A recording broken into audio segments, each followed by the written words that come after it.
Welcome back to What the Heck. And today we're going to be talking about what the heck were they thinking when they founded Zeta.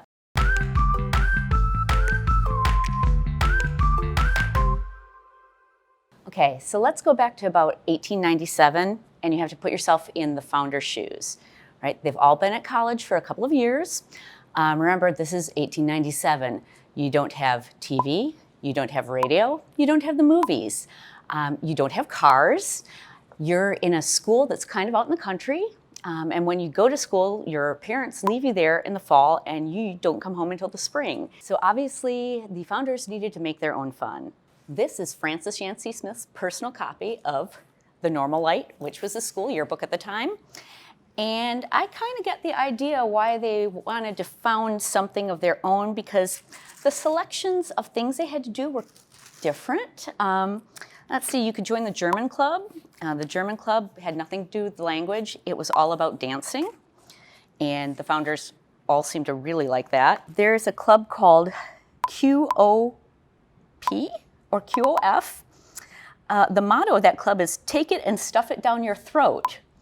I'm guessing it had something to do with eating, because Alice Welsh was the collector of spoons in that group, and Cammie Jones was the soliloquizer. What's a soliloquizer? And they just have ducks here, so I really don't know what this was about, but it seems like they liked it. If your name was Mary, you could join the Garden of Marys, which was for girls that were named Mary. There were two sororities that were founded before Zeta there, Kappa Delta and Sigma Sigma Sigma. And although the founders had friends in those groups, it just didn't quite meet what they were looking for. They were a really tight little band of 9, and they wanted to stay together. And when Alice Coleman was offered membership in one of those groups, that's when they decided that they needed to break out and do something on their own.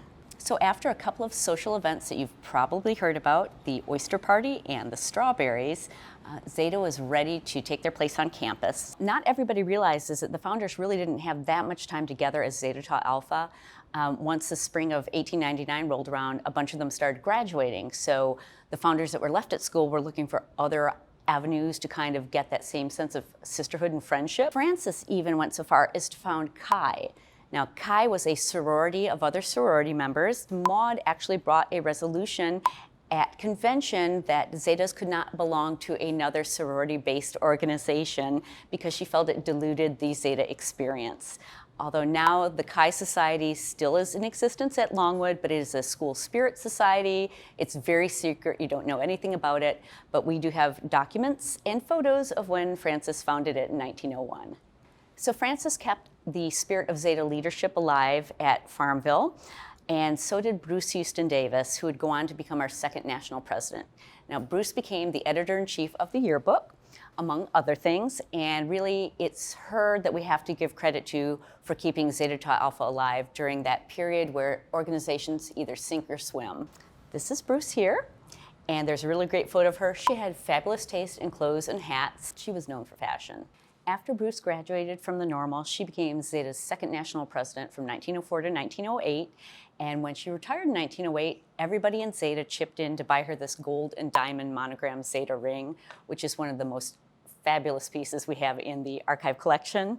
We have Bruce to thank for a lot of the things that we have now in Zeta. For example, Themis. You can see that's the very first issue over there. She wrote it all herself. She got her brother-in-law to publish it for us for free. She and her husband Will also redid all of our rituals, and that is the version that we use today. So thank you, Bruce, and thank you, Will, for that. Bruce was the one that had the idea that we needed to become a national organization and really went after it. She's the one that convinced everyone to give up our Alpha chapter in order for us to join the NPC. And this really kind of brought the founder's dream to life, that we would become more than just an organization at the Normal School. And as you can see today, I think we are living the founder's dream all over the country.